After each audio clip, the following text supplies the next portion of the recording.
పట్టభద్ర MLC elections మీరు అన్నీ చూశారు. నిన్న ఉత్కంఠగా కొనసాగిన కౌంటింగ్లో ఓరాఓరి నడిచి ఎప్పుడు ఏదైతే మెజార్టీ వచ్చిందో 5,000 మెజార్టీ ఎక్కడ తగ్గకుండా, ఎన్ని ఎలిమినేషన్ ప్రాసెస్ అయినా కానీ ఎక్కడ తగ్గకుండా విజయం సాధించినాం. దానికి కారణమైన మోదీ గారి నాయకత్వం, నడ్డా గారి నాయకత్వం, అమిత్ షా గారి నాయకత్వం. తెలంగాణ రాష్ట్రంలో రథసారథి, రాష్ట్ర అధ్యక్షులు, కేంద్ర బొగ్గు గనుల మంత్రి కిషన్ రెడ్డి గారు ఓ పట్టుదలతోని తన హయాంలో 8 ఎంపీలు గెలుచుకున్న తర్వాత మళ్ళీ ఈ ఎలక్షన్ వస్తే రాబోయే రోజుల్లో లోకల్ బాడీకి ఒక శుభసూచకం అవుతుంది, మరియు ఒక మలుపురాయి అవుతుంది. ఎప్పుడైతే టర్నింగ్ పాయింట్ ఏదైతే అవుతుందో ఇది ఒక టర్నింగ్ పాయింట్ అవుతుందని ఒక రూట్ మ్యాప్ గిట్ట ఖచ్చితంగా వేసి 8 మంది ఎంపీలు, 8 మంది ఎమ్మెల్యేలు, ఒక ఎమ్మెల్సీ, రాష్ట్ర నాయకత్వం, అదేవిధంగా జిల్లా అధ్యక్షులు, మండల అధ్యక్షులు, జిల్లా ప్రభారీలు, మండల ప్రభారీలు, కాన్స్టిట్యూన్సీ ప్రభారీలు, మిగతా కార్పొరేటర్లందరూ, ప్రతి ఒక్క కార్పొరేటర్ ఎక్కడైతే అసెంబ్లీ ఉందో అసెంబ్లీకి ఇన్ఛార్జ్ తీసుకొని, అదేవిధంగా ఎక్స్ఎమ్మెల్యేలందరూ కూడా ప్రతి ఒక్క కాన్స్టిట్యూన్సీకి ఇన్ఛార్జ్ తీసుకొని సుమారు నా భూతో నా భవిష్యత్తు 20,000 మంది 25 ప్రభారీలు మేము ఒకటే కంకణం కట్టుకున్నాం. అయ్యా పాని ప్రతి ఒక్కరు ఓటర్ దగ్గర పోతే ఓటు వాళ్ళు 80% వేస్తారు.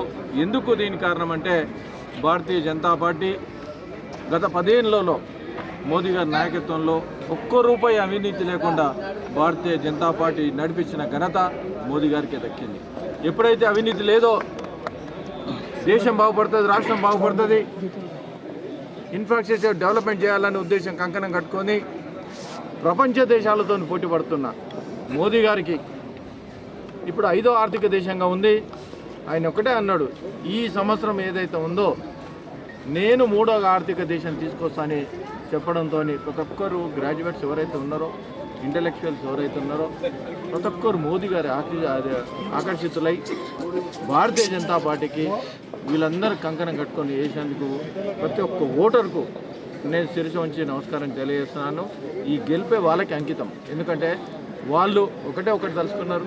కాంగ్రెస్ పార్టీ ఏవైతే ఇచ్చిన కమిట్మెంట్లు 6 గ్యారెంటీలు 420 హామీలు ఏవైతే ఉన్నాయో ఎక్కడ నెరవేర్చలేరు. ఉదాహరణ టీచర్స్ తీసుకోండి, ఎంప్లాయీస్ తీసుకోండి, తర్వాత సర్వశిక్ష అభియాన్ తీసుకోండి, తర్వాత డిగ్రీకి లెక్చరర్స్ తీసుకోండి, నేషనల్ హెల్త్ మిషన్ వర్కర్ తీసుకోండి, అంగన్వాడీ తీసుకోండి. ప్రతి ఒక్కరూ నేషనల్ హెల్త్ ఏదైతే గ్రాడ్యుయేట్స్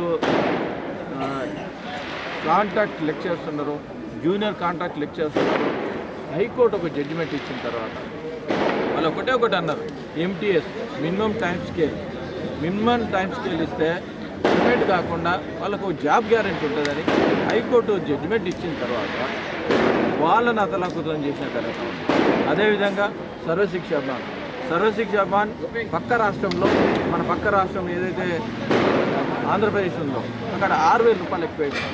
కొన్ని రాష్ట్రాల్లో పర్మనెంట్ చేసిన గతంలో వాళ్ళు సుమారుగా ఒక 16,000 మంది ఏదైతే ఎంప్లాయీస్ ఉన్నారో వాళ్ళని ఇబ్బంది పెట్టారు.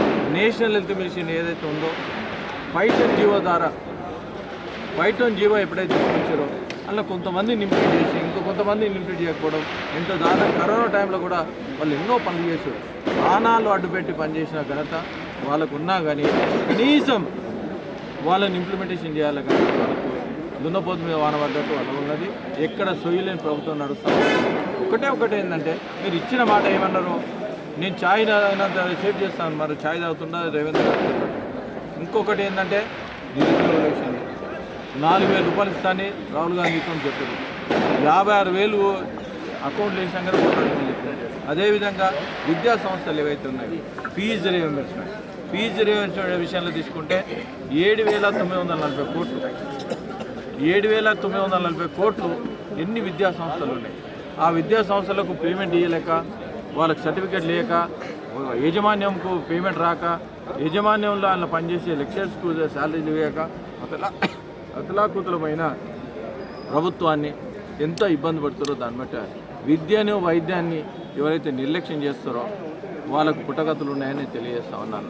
అదేవిధంగా ఇంకొకటి ఏంటంటే మోదీ గారు మొన్న బడ్జెట్లో 12,75,000 పెట్టిన తర్వాత ప్రతి government employee, pensions, retired employee, పెన్షన్దారులు వాళ్ళందరికీ స్మాల్ స్కేల్ ఇండస్ట్రీ, డాక్టర్స్ అయినా, అడ్వకేట్స్ అయినా, లాయర్స్, అది ఇంకోటి బిజినెస్ పీపుల్ అయినా, అదే స్మాల్ స్కేల్ ఇండస్ట్రీ వాళ్ళు ప్రతి ఒక్కరికి రిటైర్డ్ ఎంప్లాయీస్కైనా 1,00,000 నుంచి 1,25,000 నా భూతో నా భవిష్యత్తు మన స్వాతంత్రం వచ్చిన తర్వాత ఇంత అమౌంట్ పెంచిన తర్వాత ప్రతి ఒక్కరూ వాళ్ళకి ఎంతో బెనిఫిట్ అవుతుంది.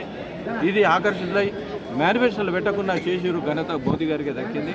అందుకోసానికే మోదీ గారి నాయకత్వంలో మంచి క్యాండిడేట్ కావాలి, ఇచ్చిన హామీలు ఏవైతే నెరవేర్చారో ఫైట్ చేస్తాడు, అంజిరెడ్డి గారు ఫైట్ చేస్తారనే రకంగా నాకు ఓటేసినందుకు మా బీజేపీ కుటుంబ సభ్యులు 20,000 మంది ఎవరైతే ఉన్నారో వాళ్లకు పేరున ధన్యవాదాలు తెలియజేస్తున్నా. అదేవిధంగా ఎవరైతే ఓట్లు వేసారో ఆ ఓట్లు వేసిన వాళ్ళందరికీ ఈ గెలుపు అంకితం చేస్తూ ఉన్నాను.